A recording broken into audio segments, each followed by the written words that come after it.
Fala, meu amigo, minha amiga, bom dia, boa tarde, boa noite. Espero que você esteja muito bem, feliz com Jesus, fazendo e acompanhando aqui comigo a nossa leitura da Bíblia. Estamos no propósito de ler a Bíblia inteira esse ano e nós vamos conseguir para a honra e glória do nome do Senhor Jesus.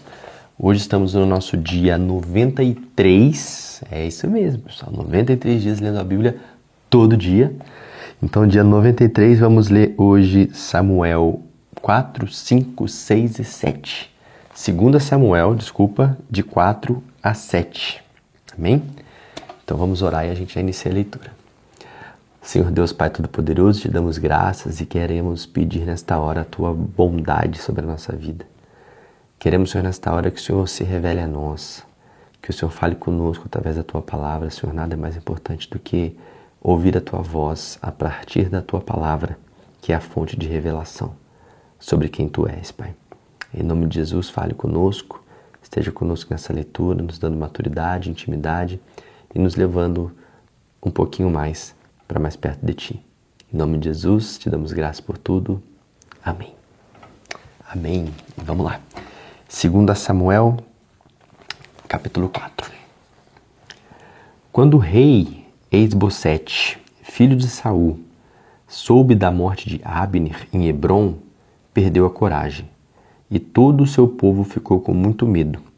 O rei Esbocete passou o comando das tropas a dois irmãos, Baaná e Recabe, e os dois foram oficiais de grupos de ataque do exército. Ambos eram filhos de Rimom, de Beerote, da tribo de Benjamim. A cidade de Beerote era considerada como pertencente a Benjamim, mesmo depois de terem fugido para Gitaim, onde moram como estrangeiros até hoje. Saul tinha um neto aleijado, chamado Mefibosete, filho de Jonatas. Ele estava com 5 anos de idade quando chegou a notícia que Saul e Jonatas haviam sido mortos na batalha de Jezreel. Ao ouvir a notícia da morte dos dois, a ama de Mefibosete, apavorada, tomou o menino nos braços e fugiu com ele.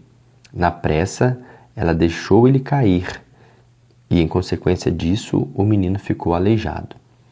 Um dia, quando o calor era mais forte, Recabe e Baaná foram ao palácio de Esbocete, na hora do descanso ao meio-dia.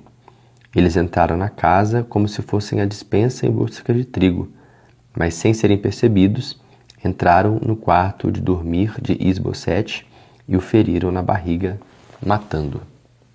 Cortaram a sua cabeça e fugiram com ela pelo deserto, escapando durante a noite. Levaram a cabeça de Esbocete e a apresentaram ao rei Davi em Hebrom e disseram: Veja, ó rei Davi, aqui está a cabeça de Esbocete, o filho de seu inimigo Saul, que tentou matá-lo. Deus hoje concedeu ao rei vingança sobre Saul e toda a sua família. Mas Davi respondeu a Recabe e Baaná, seu irmão, filhos de Rimom, de Beerote: Juro pelo nome do Senhor, que me tem livrado de todas as angústias. Quando um homem me trouxe a notícia da morte de Saul, pensando que eu iria me alegrar com ela, eu o agarrei e o matei em Ziclague. Essa foi a recompensa que ele recebeu pela notícia. Se assim procedi com aquele homem, o que não farei então a estes homens perversos que mataram um homem bom em sua própria casa, no seu leito, enquanto dormia? Vou me vingar de vocês pelos que fizeram e exterminá-los da face da terra. E Davi deu ordem aos seus homens para que matassem aqueles dois irmãos. E assim foi feito. Depois cortaram as mãos e os pés deles e penduraram seus corpos ao lado do poço em Hebrom, e sepultaram a cabeça de Esbocete em túmulo de Abner em Hebrom. Capítulo 5. Davi é coroado rei em todo Israel. Então vieram a Davi em Hebrom representantes de todas as tribos de Israel para lhe prometer fidelidade. Nós somos seus irmãos, sangue de seu sangue, disseram eles. Mesmo quando Saul era nosso rei, era o Senhor que liderava o povo de Israel nas suas batalhas. Além disso, o Senhor disse: Você será pastor e guia de todo o povo de Israel. Então todos os líderes de Israel foram se encontrar com Davi em Hebrom. Ali ele fez uma aliança com eles perante o Senhor, e eles ungiram Davi, rei de Israel. Davi tinha 30 anos de idade quando começou a reinar, e reinou durante 40 anos. Em Hebrom, reinou sobre Judá 7 anos e meio. Depois reinou 33 anos em Jerusalém, como rei sobre todo Israel e Judá. O rei Davi partiu depois com as suas tropas para Jerusalém, a fim de combater os jebuseus que moravam lá. Você nunca entrará aqui, disseram os jebuseus. Até os cegos e os aleijados são capazes de expulsar você daqui. Eles tinham tanta certeza de que estavam em segurança ali em Jerusalém. Porém, Davi e seus soldados os derrotaram e tomaram a fortaleza de Sião, que depois se chamou Cidade de Davi. Quando aquele recado por parte dos jebuseus chegou a Davi, ele disse aos seus soldados: Entrem na cidade pelo canal de água e destruam aqueles cegos e aleijados inimigos de Davi. Essa é a origem do ditado: os cegos e os aleijados não podem entrar no palácio. Então Davi fez a fortaleza de Sião a sua morada e chamou-a de Cidade de Davi. Começando por Milo, Davi foi construindo as defesas até o palácio. Ele foi se tornando cada vez mais forte, porque o Senhor, o Deus dos exércitos, estava com ele. Hirão, rei de Tiro, mandou mensageiros com madeira de cedro, carpinteiros e pedreiros, a fim de construírem um palácio para Davi. Então Davi compreendeu que o Senhor o havia feito rei sobre Israel e que havia enchido de bênçãos o seu reinado, por amor a Israel, seu povo escolhido. Depois de mudar-se de Hebrom para Jerusalém, Davi casou-se com outras mulheres e concubinas de Jerusalém e teve muitos filhos e filhas. Estes são os nomes dos que nasceram em Jerusalém: Samua, Sobabe, Natã, Salomão, Ibar, Elisua, Nefeg, Jáfia, Elisama, Eliada e Elifelete. Quando os filisteus souberam que Davi tinha sido coroado rei de Israel, procuraram prendê-lo com todo o seu exército. Porém Davi ficou sabendo e desceu para a fortaleza. Os filisteus chegaram e se espalharam pelo vale de Refaim. Então Davi consultou Deus: Devo ir lutar contra os filisteus? O Senhor me ajudará a derrotá-los? E o Senhor respondeu: Vá, a vitória será sua. Então Davi saiu para lutar contra os filisteus em Baal-Perazim e os derrotou. E o Senhor fez isso, exclamou Davi. Ele surgiu no meio dos meus inimigos, causando destruição, como as águas de uma inundação. Por isso ele chamou aquele lugar Baal-Perazim. Davi e seus homens levaram as imagens que foram abandonadas pelos filisteus, mas os filisteus voltaram a se espalhar pelo vale de Refaim. Davi voltou a consultar o Senhor, e este lhe respondeu: Não suba para atacar de frente. Vá por trás deles e ataque pelos lados das amoreiras. Quando você ouvir um som como o de marchas nas copas das amoreiras, pode atacar. Isso quer dizer que o Senhor saiu à sua frente para destruir o exército filisteu. Se de acordo com Davi, e Davi agiu de acordo com as instruções do Senhor, destruindo os filisteus por todo o caminho, desde Geba até Gézer. Capítulo 6. Davi reuniu novamente os melhores homens do exército de Israel, 38.000 ao todo. Ele partiu com todo o povo que estava com ele e os levou até Baalim de Judá, para dali buscar a arca de Deus, sobre a qual se invoca o nome do Senhor dos Exércitos, que está sentada num trono entre os querubins. A arca de Deus foi colocada sobre um carro novo e levada da casa de Abinadab, que estava situada numa ladeira. Uzá e Aió, filhos de Abinadab, guiavam o carro com a arca de Deus. Aió ia à frente dela, e logo atrás vinha Davi e os outros israelitas. Eles marchavam alegres, agitando ramos de árvores ao som de instrumentos musicais como liras, harpas, tambores, pandeiros e símbolos. Quando passavam pelas terras de Nacon, os bois que puxavam a arca tropeçaram e Uzá levou a mão na arca de Deus para protegê-la. Deus irou-se com sua atitude de irreverência e fez com que Uzá caísse morto ali mesmo ao lado da arca de Deus. Davi ficou triste, porque o Senhor havia castigado Uzá e chamou aquele lugar de Perez Uzá. Esse lugar continua com este nome até hoje. Naquele dia, Davi temeu ao Senhor. Por isso perguntou: como poderei levar a arca do Senhor para casa? Por isso resolveu não levar mais a arca do Senhor para a cidade de Davi. Em vez disso, levou-a para a casa de Obed-edom, que era na cidade de Gate. A arca do Senhor ficou na casa dele por 3 meses, e o Senhor abençoou Obed-edom e toda a sua família.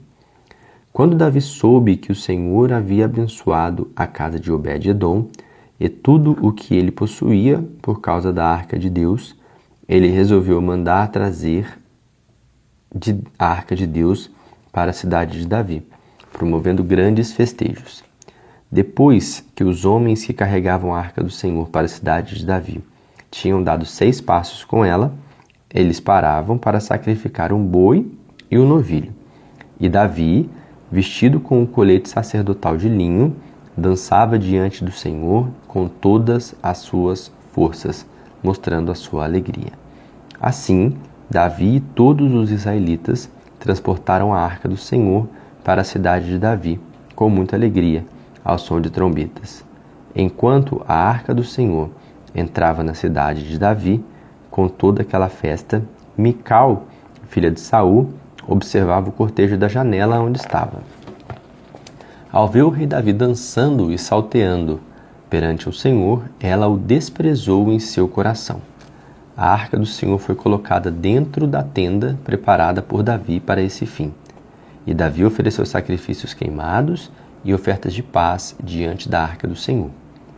Após oferecer os sacrifícios queimados e as ofertas de paz, o rei abençoou o povo em nome do Senhor dos Exércitos e ofereceu a cada um, homens e mulheres israelitas, pão, vinho e bolo de passas. Quando todos estavam servidos, retiraram-se cada um para sua casa. E Davi voltou para casa para abençoar a sua família. Porém Mical, filha de Saul, saiu para encontrá-lo e exclamou com desgosto: como se destacou o rei de Israel hoje, dançando e descobrindo-se diante dos olhos das servas e dos servos como se fosse um homem vulgar do povo? Mas Davi respondeu: eu dançava diante do Senhor, diante daquele que me colocou no lugar de seu pai Saul e de toda a sua família, perante o Senhor que me nomeou para ser rei de Israel, o povo escolhido do Senhor. Continuarei dançando em louvor ao Senhor. Sim, embora pareça tolo e humilhante, sei que serei respeitado por essas servas de quem você falou. E Mical, filha de Saul, não teve filhos durante toda a sua vida. Capítulo 7. Davi habitava em sua própria casa, e o Senhor finalmente concedeu descanso, e Israel não tinha mais guerras contra as nações vizinhas. Então Davi disse ao profeta Natã: veja, eu moro num lindo palácio construído com cedro, enquanto a arca de Deus está numa simples tenda do lado de fora. Faça o que você tem em mente, respondeu Natã, pois o Senhor está com você. Naquela noite, porém, o Senhor apareceu a Natã dizendo: vai e diga ao meu servo Davi, que assim diz o Senhor: será você que vai construir uma casa para eu morar? Pois eu não tenho morado em uma casa desde o dia em que tirei os israelitas do Egito até o dia de hoje. Minha casa tem sido sempre uma tenda ou um tabernáculo. E nunca me queixei aos líderes de Israel, aos pastores do meu povo. Nunca pedi que me construíssem um templo de cedro. Mas agora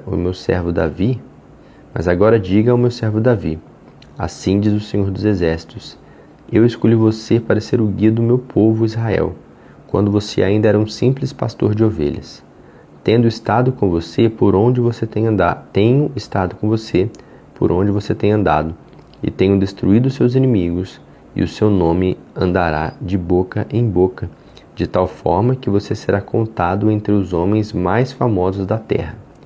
Eu escolhi uma terra para Israel, o meu povo, a terra de onde nunca precisarão mudar-se.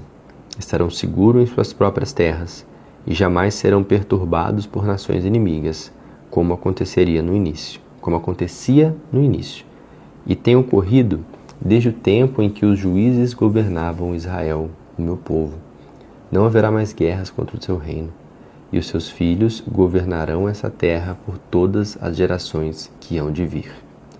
E o Senhor declara que Ele vai construir uma casa para eles, uma dinastia de reis. Quando você morrer e descansar com seus antepassados, escolherei um dos seus filhos para ocupar o trono, e farei do reino dele uma fortaleza. O seu filho é que vai construir uma casa em meu nome, e o seu reino permanecerá para sempre. Eu serei para ele pai, e ele será para mim filho. Se ele pecar, eu o castigarei com castigo de homens e com açoites de filhos de homens, mas jamais retirarei dele o meu amor, como aconteceu com Saul, para que você pudesse ser rei. Porém, a sua casa e o seu reino serão firmados para sempre diante de mim, e o seu trono será estabelecido para sempre. Assim, Natã procurou Davi e contou tudo o que o Senhor havia revelado. Então Davi entrou no tabernáculo e sentou-se perante o Senhor e orou: Ó Senhor Deus, por que derramou as suas bênçãos justamente sobre este seu servo, de família tão insignificante? E agora, como se isso não bastasse, o Senhor Deus ainda me promete uma família que não terá fim? Essa bondade está longe da compreensão humana, ó Senhor Deus. Pois o Senhor Deus conhece o teu servo e sabe bem como eu sou. O que eu posso falar? Tudo isso, Senhor, o Senhor faz porque assim prometeu, de acordo com a sua palavra e de acordo com a sua vontade. Quão grande é o Senhor Deus!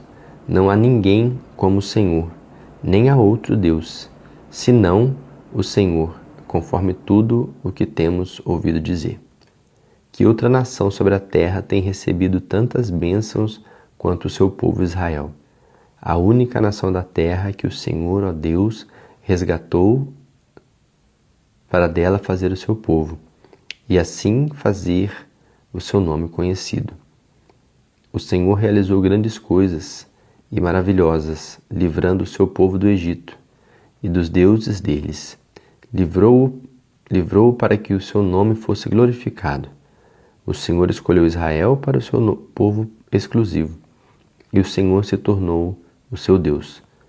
Agora, Senhor Deus, confirme para sempre a promessa que fez em relação ao seu servo e à sua descendência, para que o seu nome seja engrandecido para sempre e todos digam: ó Senhor dos Exércitos, o Senhor dos Exércitos é o Deus de Israel, e a descendência do seu servo se manterá diante do Senhor. Ó Senhor dos Exércitos, Deus de Israel, o Senhor mesmo revelou o seu servo quando disse: estabelecerei uma dinastia para você. Essa revelação de sua parte me levou a fazer esta oração. Agora, ó Senhor Deus, o Senhor é Deus, e as suas palavras são verdadeiras, e as suas promessas, e a sua promessa é boa para mim. Agora, por sua bondade, sejam cumpridas as suas palavras. Abençoe o seu servo, abençoe a sua família, para que ela continue para sempre diante da sua presença, pois assim prometeu o Senhor Deus. Amém. Essa foi a leitura de hoje. Que Deus continue te abençoando. E amanhã a gente se encontra para mais uma leitura, até a gente finalizar a Bíblia toda, para a honra e glória do nome do Senhor Jesus. Amém? Um grande abraço.